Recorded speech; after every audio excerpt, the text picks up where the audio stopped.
All right, let's jump straight into this explainer. Today we are breaking down a truly cinematic journey that taps right into one of the absolute most satisfying tropes out there. You know the one, the wildly overpowered protagonist who's just hiding in plain sight. We're stepping into a gritty world of hidden syndicates, explosive battles, and one incredibly lethal guy named Ryo Kongman. We're going to track his crazy journey from the deadly shadows of the criminal underworld straight into the glaring fluorescent lights of a typical South Korean high school. So buckle up, because the story we are unpacking today is a total roller coaster of action, tactical genius, and some seriously massive plot twists. So, think about it.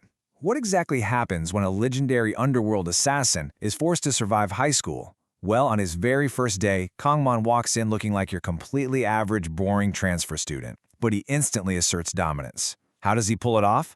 By casually creeping out his homeroom teacher to ask for a cigarette, and then just strolling straight outside to smoke like a seasoned pro right alongside the local school delinquents. It's hilarious, honestly, because the school thugs think they've just recruited this badass new gang member, completely unaware of the literal monster they've just invited into their inner circle. Okay, let's dive into this. To actually understand why a lethal killer is currently posing as a teenager, we have to look at his employer.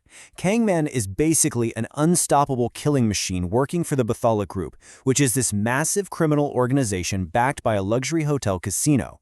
And they've handed him a near-impossible, insanely high-stakes mission. He has to hunt down a mysterious target known only as Lee San, and he's got zero identifying information to go on. But the reward? Lifetime freedom. If he pulls this off, he and his family are eternally free from the organization's threats. That is literally the only reason this seasoned assassin is currently walking around in a school uniform. Now you might be wondering, how did he get to be so good? Well, his sheer ruthless efficiency was forged by a deeply traumatic past. 6 years ago, Kangman was subjected to this brutal, nightmare-level training regimen on Bathala's private island. At one point, he was literally buried underwater, locked in chains. It took him 8 grueling minutes, just pushing past his body's absolute biological limits to finally break free. But the crazy part? The exact moment he surfaced, expecting some kind of relief, an adult instructor pointed a loaded gun right at his head. Did Kangman flinch? Not even a little bit. He instantly reversed the situation, using a flagpole to completely crush the trained assassin's hand. He proved right then and there that he is utterly immune to fear. Bringing us right back to the present, we get this brilliant moment of dramatic irony. A local school thug named Hyeon drags Kongman to her bedroom, playing the whole flirtatious angle. And the bully's expectation here: they think they've cornered an incredibly easy victim. 3 of her lackeys are actually hiding in the room, recording the whole thing to humiliate the new kid. So they jump out, acting tough, and rip Kongman's shirt open to get this embarrassing video.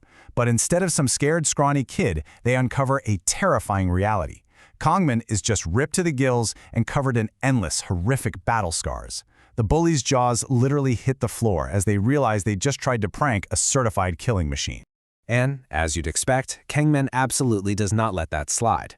But instead of just taking them out, he decides to use them to build a false persona, basically acting as a magnet for the city's worst criminals. He raises his hand and slaps one of the thugs so incredibly hard that it creates a literal impact frame. You know, that stylized high-contrast visual moment that anime and manhwa fans know instantly means absolute devastating power. Later on, during this epic boss battle in the school bathroom, a cocky kid actually tries to bash Kangman's head in with a fire extinguisher. Kangman just catches the heavy metal cylinder with one bare hand, crushes it like it's made of clay, and completely destroys the entire restroom with a single devastating kick. It is wild. And this brilliantly illustrates that Kangman doesn't just rely on brute force. He's a tactical genius who uses his enemies as pawns.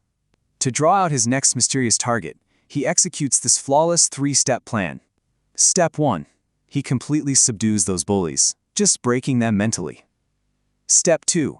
He forces Hyeon on a lavish, over-the-top fake date all around Seoul. We're talking eating 80 dishes at a restaurant, visiting alpacas at the zoo, and hitting up an art gallery. And step 3? He secretly hires the very same bullies he just beat to a pulp to act as his personal paparazzi.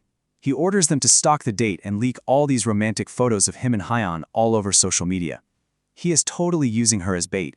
And the bait works perfectly. It draws out a guy named Jang Hyunwoo. Now on the surface, Hyunwoo plays the ultimate nice guy. He's a top-tier marksman who wins plush toys for Hin at the local shooting range. But his dark reality? He is a deranged, delusional dark web stalker. You see, after a night of drinking, he actually sexually assaulted Hyun. She rightfully reported him to the authorities, which completely ruined his life, got him expelled, and turned him into this psychotic, vengeful creep who literally films himself for the dark web. So seeing those leaked photos of Hyun on a date with Kangman, it completely pushes Hyunwoo right over the edge. The jealous sniper totally takes the bait and corners Hyun in a dark alley with a gun. He's completely batshit crazy at this point, screaming about how he did everything for love and how she owes him. He is fully ready to kill her. But right as he's in the middle of his villain monologue, the momentum suddenly shifts. A cloth rubs over Hyun's mouth, and Kangman perfectly intercepts the ambush. He just steps right out of the shadows to protect his bait and confront the sniper head-on. What follows is an incredibly intense, cinematic gunfight that completely centers around Kangman's weapon of choice, a Glock Parabellum. Hyunwoo fires what he assumes is a lethal shot, but it turns out to be a rubber bullet. Kangman just totally outclasses the guy, casually dodging fire and teleporting right into his face like a character straight out of Dragon Ball Z. When Hyunwoo unloads all his magazines in this final desperate attempt, Kangman secures Hyeon safely behind a durable appliance. Then, Kangman reveals his Glock. He actively tests his enemy with a fake blank shot first, making Hyunwoo think for a split second that he's safe, before immediately unloading real, devastating bullets, literally shooting the sniper's fingers clean off. Defeated and bleeding, Hyunwoo tries to run away, kind of like a pathetic villain in the final episode of a show. But Kangman, he isn't done. He wants to expose the stalker's darkest secrets to the entire world. So Kangman literally hacks into a giant city billboard right in the dead center of Seoul and broadcasts Hyunwoo's highly embarrassing, leaked dark web video for absolutely everyone in the city to see. Talk about poetic justice, right? It's the ultimate karma for a guy who made his money exploiting the privacy of others. And then, the universe just decides to add its own punctuation mark to the whole situation. Panic-stricken from this massive public reveal, staring up at his own humiliating video on the jumbo screen, Hyunwoo blindly stumbles right out into the busy street. And it takes exactly one massive speeding truck to completely seal his fate. Yep, Truck-kun sends the delusional sniper flying through the air, bringing his whole reign of terror to a chaotic, totally abrupt end. Kangman just stands there and watches. He's a bit annoyed that the ending was unplanned, but hey, he is satisfied that the target is officially down. Let's move to and see how this builds, because Hyunwoo's death isn't actually the end of this arc. It actually pulls back the curtain on a massive underworld war. We are suddenly looking at a huge clash between two major factions. On one side, we have Kangman's employer, the Batala Group, which operates behind the extreme luxury of a massive hotel casino. And on the other side, we have the new, shadowy organization that was actually backing the sniper, the Network. The Network uses this strictly cell-based structure, which makes them nearly impossible to track down. Plus, they specialize in exploiting minors and creating societal issues just for monetary gain. Kangman puts the pieces together and realizes his main target, Lee San, is deeply connected to the Network. So he has to pivot his entire strategy and infiltrate them directly. To get his foot in the door, Kangman sets up this incredibly tense meeting with a recruiter from the Network, a sharply dressed guy wearing glasses. This whole scene is just a brilliant, suspenseful game of chess between two master manipulators. Kangman plays his part flawlessly, pretending to be this naive, terrified 17-year-old clutching a modified BB gun, acting like a dumb kid who's just in way over his head.